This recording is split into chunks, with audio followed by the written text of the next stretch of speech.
नमस्कार मित्रमैत्रिणींनो, सुप्रियाच्या या स्वयंपाकघरात तुम्हा सर्वांचं खूप मनापासून स्वागत आहे। आज मी तुमच्यासाठी घेऊन आलेले आहे श्रावण घेवडा या भाजीची रेसिपी। तर श्रावण घेवडाची भाजी जी आहे ती वेगवेगळ्या पद्धतीने केली जाते।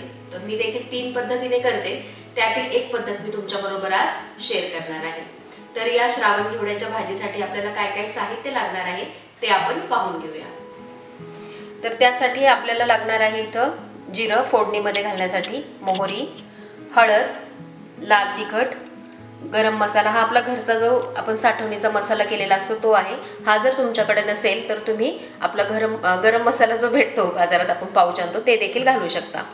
इथं आलं घेतलेलं आहे, अर्धा इंच आलं बारीक किसून घेतलेलं आहे आणि जवळजवळ 6 ते 7 लसणाच्या पाकळ्या बारीक चिरून घेतलेल्या आहेत। आता इथं तुम्ही आलं लसूण पेस्ट देखील वापरू शकता। 1.5 टीस्पून आलं लसूण पेस्ट आपल्याला वापरायची आहे। इथं बारीक चिरलेले 4 कांदे घेतलेले आहेत, 4 मीडियम साईजचे कांदे बारीक चिरून घेतलेले आहेत आणि 2 मीडियम साईजचे टोमॅटो बारीक चिरून घेतलेले आहेत। कोथिंबीर घेतलेली आहे आणि सगळ्यात मेन म्हणजे श्रावण घेवडा इथं स्वच्छ धुवून त्याचे दोन्ही कडेचे जे देठ असतात ते कट करायचे आणि असा अर्धा इंचाचे मी त्याचे तुकडे करून घेतलेले आहेत। ही अर्धा किलो श्रावण घेवडा आहे। आता आपण कृतीकडे वळूया। भांड गरम झालेलं आहे, आपण आता तेल घालून घेऊया। साधारणतः 1.5 टेबलस्पून 1 टेबलस्पून तेल घालते, नंतर लागलं तर अजून घालणार आहे थोडंसं। तेल थोडं गरम झालं की आपण जिरं मोहरी घालून घेऊया। मोहरी घालूया आधी, अर्धा टीस्पून मोहरी घातलेली आहे। मोहरी तडतडलेली आहे, आपण आता अर्धा टीस्पून जिरं घातलेलं आहे। यामध्येच आपण आधी लसूण घालून घेऊया। लसूण थोडासा लालसर झाला की नंतर आपण कांदा घालणार आहोत आणि नंतर आलं घालणार आहोत। आत्ताच आपण जर आलं घातलं तर काय होईल की ते चिकटेल खाली, त्यामुळे आपण आलं नंतर घालणार आहोत। आणि जर तुम्ही आलं लसूण पेस्ट वापरणार असाल तर आधी कांदा घालायचा आहे, नंतर आलं लसणाची पेस्ट घालायची आहे। आपला लसूण चांगला लाल झालेला आहे, आपण आता कांदा घालून घेऊया।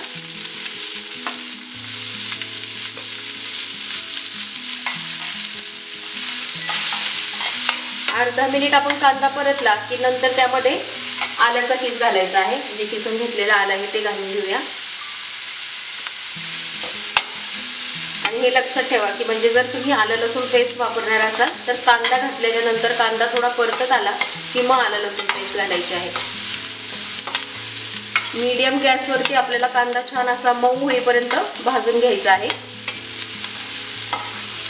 कांदा छान भाजून झालेला आहे पहा आपला। आलं देखील व्यवस्थित भाजलं गेलेलं आहे आणि थोडंसं तेल मी अजून घातलं होतं कमी पडलं म्हणून। आता आपण काय करूया, या बीन्स आधी घालून घेऊया। मीठ आपण घातलेलं नाहीये, मीठ आपण नंतर घालणार आहोत। मिठामुळे काय होतं की लगेच पाणी सुटतं, तर आधी आपण बीन्स थोड्याशा तेलामध्ये कांद्यात या भाजून घेणार आहोत। तर अशा प्रकारे आपल्याला म्हणजे अर्धा मिनिट व्यवस्थित असं सतत हलवतच भाजी परतून घ्यायची आहे। चमच्याने हलवायचं आहे व्यवस्थित, म्हणजे जेणेकरून एकसारखी आपली शेंग सर्व बाजूने भाजली जाईल। आता बघा की पूर्ण शेंगेला तेलाचं कोटिंग झालेलं आहे व्यवस्थित असं। आता आपण मसाले घालून घेऊया। अर्धा टीस्पून हळद घातलेली आहे। तिखट आता तुम्ही कसं खाता त्यानुसार घालायचं आहे। मी इथं 1.5 टीस्पून लाल तिखट घातलेला आहे आणि अर्धा टीस्पून आपला घरचा जो मसाला आहे तो घातलेला आहे। आता इथं तुम्ही जर बाजारातला घरचा मसाला वापरणार असाल तर तो शेवटी म्हणजे आपली भाजी जेव्हा पूर्ण तयार होती त्यावेळेला तो घालायचा आहे। इथं तुम्ही धन्याची पावडर देखील अर्धा चमचा घालू शकता। आता यामध्ये आपण चवीप्रमाणे मीठ घालून घेऊया। 2 टीस्पून मीठ घालणार आहे मी।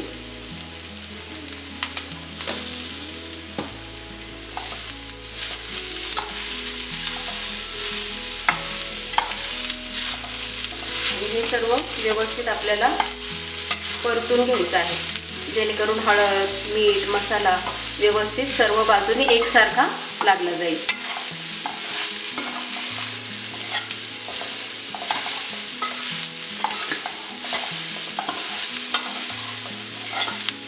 आपल्या आरोग्याला खूप चांगली अशी ही भाजी आहे, त्यामुळे आपण आठवड्यातनं एकदा. आणि आता कसं श्रावणात ताज्या ताज्या ही भाजी यायला लागलेली आहे, श्रावण घेवडा आपण म्हणतो याला, त्यामुळं आवर्जून आपण खाल्ली पाहिजे ही भाजी. आणि एकच सारखी खाण्यापेक्षा म्हणजे वेगवेगळ्या पद्धतीने जर केली तर खाण्यात देखील आनंद येतो, नाही का, एकाच चवीचं खाण्यापेक्षा. तर हे व्यवस्थित परतून झालेलं आहे. आपण आता टोमॅटो देखील घालून घेऊया.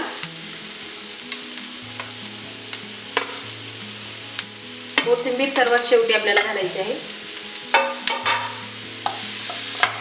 टोमॅटो घातल्यावरती जर तुम्हाला वाटत असेल की खूपच सुकं झालं, आता टोमॅटोचं पाणी याला सुटणार आहे, तर आपल्याला झाकण ठेवून ही भाजी शिजवून घ्यायची आहे. साधारणतः 5 ते 10 मिनिटं तरी आपल्याला लागणार आहेत भाजी शिजायला.